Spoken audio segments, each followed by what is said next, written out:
بسم اللہ الرحمن الرحیم۔ کتاب نور الغدیر، مرجع اعلی جہان تشیع، آیت اللہ العظمی حاج سید صادق حسینی شیرازی دامہ ظلہ کے آثار سے لی گئی چند باتیں۔ اس کتاب میں مختصراً غدیر کی حقیقت اور برکات بیان کی گئی ہے۔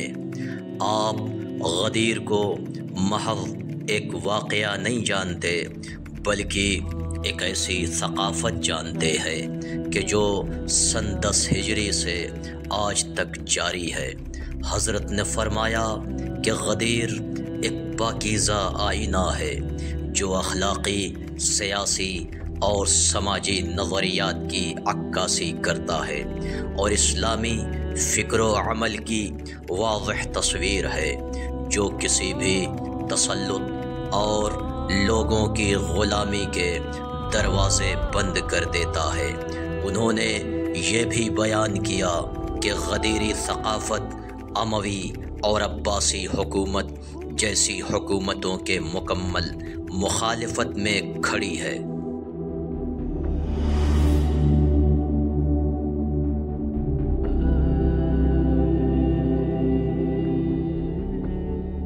اعوذ باللہ من الشیطان اللعین الرجیم، بسم اللہ الرحمن الرحیم، الحمدللہ رب العالمین وصلی اللہ علی محمد وآلہ الطیبین الطاہرین، اما بعد فقد قال اللہ تبارک وتعالی فی القرآن المجید، بسم اللہ الرحمن الرحیم، یا ایہا الرسول بلغ ما انزل الیک من ربک وإن لم تفعل فما بلغت رسالته۔ السلام علیکم ورحمۃ اللہ وبرکاتہ۔ امام حسین ٹی وی کی طرف سے نور غدیر پروگرام لے کے آپ کی بارگاہ میں حاضر ہوئے ہیں۔ آج ہماری چھٹی نشست ہے۔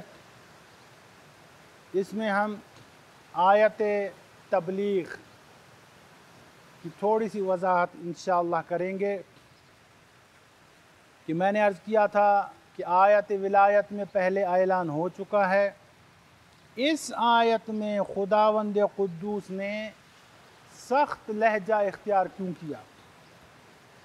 یہاں سے ایک پیغام مختصر اگر عرض کروں تو ایک پیغام تو یہ ہے کہ مولا علی علیہ السلام کی ولایت پر کوئی کمپرومائز نہیں ہو سکتا۔ خداوند قدوس کا یہ لہجہ بتاتا ہے کہ اے حبیب، ہر صورت ہر حالت میں آپ کو مولا علی کی ولایت کا اعلان کرنا ہے اپنے اصحاب کے درمیان میں۔ یا ایہا الرسول، میں نے عرض کیا تھا کہ خداوند قدوس نے کہیں مزمل کہا، کہیں طٰہٰ کہا، کہیں یاسین کہا، لیکن یہ واحد مقام ہے کہ جہاں پر خداوند قدوس نے اپنے نبی کو اپنا عہدہ یاد دلایا اور یہ جملے کہے کہ یا ایہا الرسول۔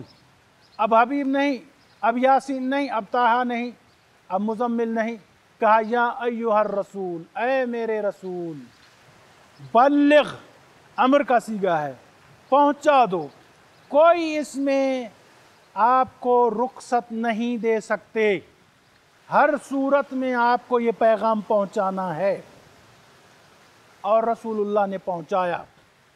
میں نے کچھ گزشتہ نشست میں عرض کیا تھا، ابھی اس کو تھوڑا سا آگے بڑھاتے ہیں کہ یہ جو واقعہ غدیر ہوا، رسول اللہ نے چند مخصوص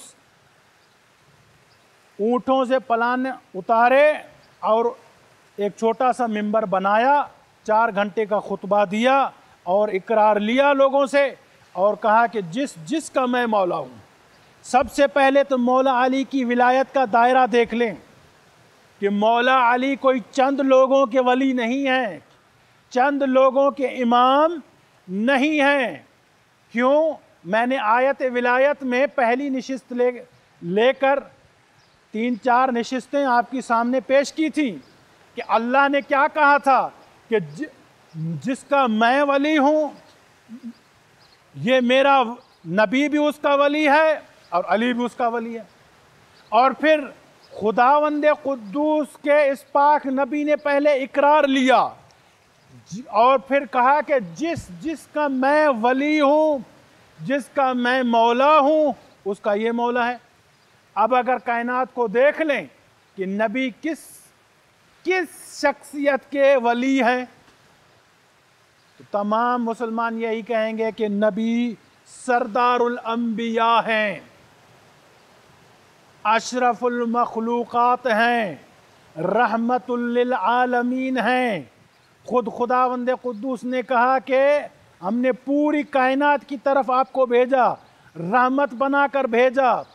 تو جس کا نبی ولی ہے، پھر اگر رسول آدم کا ولی ہے تو علی آدم کے ولی ہیں، اگر نوح کے ولی ہیں رسول، اسی طرح آدم سے لے کر حضرت عیسیٰ تک جس نبی کے ولی ہیں علی اس کا ولی ہے۔ اسی طرح پھر رسول اللہ کی ظاہری زندگی سے لے کر قیامت تک جو شخص رسول کو اپنا رسول، نبی، ولی مانتا ہے، اولا بالتصرف مانتا ہے، اس کو یہ پیغام غدیر سننا چاہیے کہ رسول اللہ نے غدیر میں کیا کہا تھا من کنت مولا ہو، کہ جس کا میں ولی ہوں اس کا یہ علی بھی ولی ہے۔ لہٰذا اس سے یہ دائرہ سمجھ میں آتا ہے کہ علی کی ولایت کا دائرہ کتنا ہے۔ ہم نے پچھلی نشستوں میں کہا کہ علی کی ولایت کا فائدہ کیا ہے، تو حدیث قدسی بیان کی تھی کہ وہ اللہ کے عذاب سے بچ جاتا ہے۔ اب اس نشست میں ہم یہ جملہ کہنا چاہتے ہیں کہ علی کی ولایت کا دائرہ کیا ہے، کتنی وسیع و عریض یہ ولایت ہے۔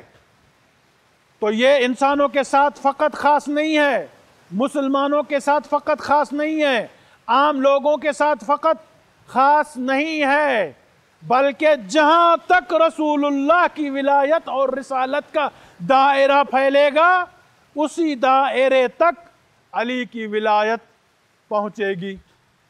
اور ہم نے اس آیت کی روشنی میں کہا کہ یہ 3 دفعہ آیت نازل ہوئی، لیکن آخر میں یہ لہجہ اختیار کیا گیا کہ رسول اللہ کو عہدے سے خطاب کیا گیا اور کہا گیا یا ایھا الرسول۔ اب یہاں پر علماء نے ایک بہت ہی خصوصاً آیت اللہ شیرازی صاحب نے ایک لطیف نقطہ جو ہے وہ پیش کیا ہے۔